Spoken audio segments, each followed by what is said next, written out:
اللہم صلی علی سیدنا و مولانا محمد۔ تختی نمبر 9 چل رہی ہے اور اس تختی کے اندر یہ بتایا جائے گا کہ ہجے کیسے کرتے ہیں، رواں کیسے پڑھتے ہیں، کھڑا زبر ہو، کھڑی زیر ہو، الٹا پیش ہو اس کو کتنا کھینچا جائے گا، چھوٹی مد ہو تو اس کو کتنا کھینچا جائے گا، اور بڑی مد ہو تو اس کو کتنا کھینچ کر پڑھیں گے، اور وقف کیسے کریں گے، یعنی کسی لفظ پر رکنا ہو تو وہ کیسے انداز میں پڑھا جائے گا، وہ ساری صورتحال آج کے سبق میں بیان کی جائے گی۔ غور سے سنیے گا، انشاءاللہ بہت فائدہ ہوگا۔ تو شروع کرتے ہیں۔ بسم اللہ الرحمن الرحیم۔ خا یا زبر خی، را دو پیش رن، خیر، وقفاً خیر۔ رکیں گے، اسٹاپ کریں گے تو را کی جو دو پیشیں ہیں وہ ظاہر نہیں کریں گے۔ خیر، وقفاً خیر، ٹھیک ہے، اور خا کو موٹا کریں گے اور را کو موٹا کریں گے۔ دال الف زبر دا، واو الٹا پیش وو، دا وو، دال پیش دو، داوود، وقفاً داوود۔ وقف کی صورت میں دال کی پیش کو ظاہر نہیں کریں گے، ٹھیک ہے، داوود، اور واو پر الٹا پیش ہے، اس کو ایک الف کے بقدر کھینچیں گے، داوود، ٹھیک ہے۔ آگے چلیں۔ را پیش رو، واو یا زبر وی، رو وی، دال دو زبر دن، رویدن، وقفاً رویدا۔ اینڈ میں اینڈ کے الفاظ پر، لفظ پر جب دو زبریں آ جائیں تو وقف کے بعد اس لفظ کو کھینچا جاتا ہے، تو یہ الف بھی ساتھ دیا ہوا ہے۔ ہجا کی صورت میں الف نہیں پڑھیں گے، لیکن رواں کی صورت میں، اسٹاپ کی صورت میں الف کو پڑھا جائے گا۔ را کو موٹا کریں گے، رویدن، وقفاً رویدا، ٹھیک ہے۔ آگے چلیں۔ را زبر را، واد واو پیش وو، راوو، وقفاً راوو۔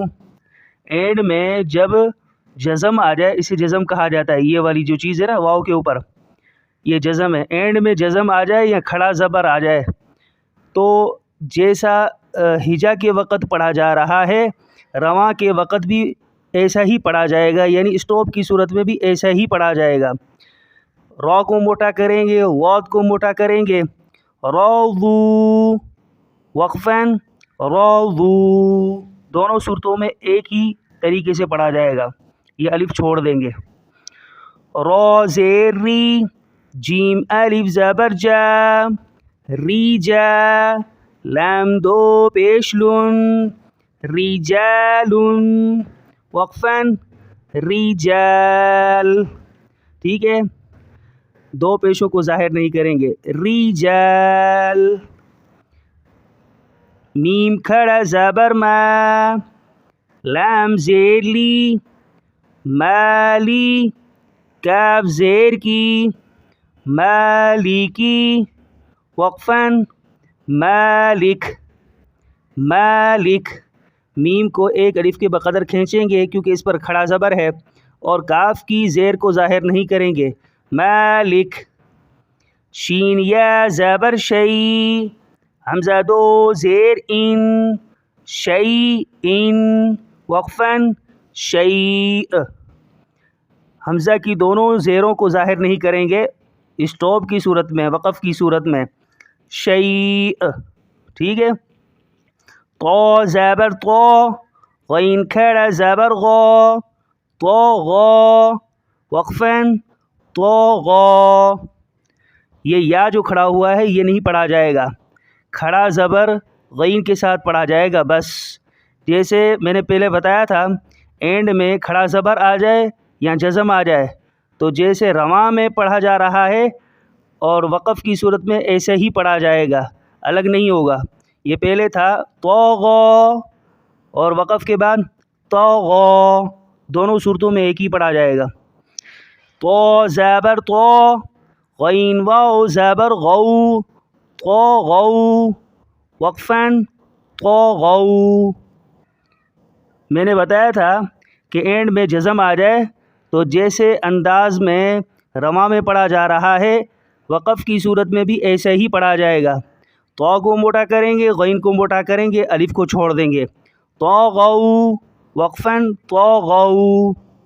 طایا زبر طی، رادو زبرن، طیرن، وقفاً طیرا، وقفاً طیرا. اینڈ میں جب دو زبریں آ جائیں آخری الفاظ پر تو اس کو کھینچ کر پڑھا جاتا ہے، یعنی یہ الف جو ساتھ میں لکھا ہوا یہ بھی پڑھا جائے گا.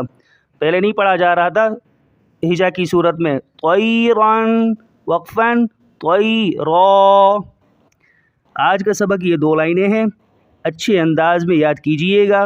اللہ جل شانہ جلدی سے آپ کو قرآن شریف سمجھنے والا بنائے. السلام علیکم.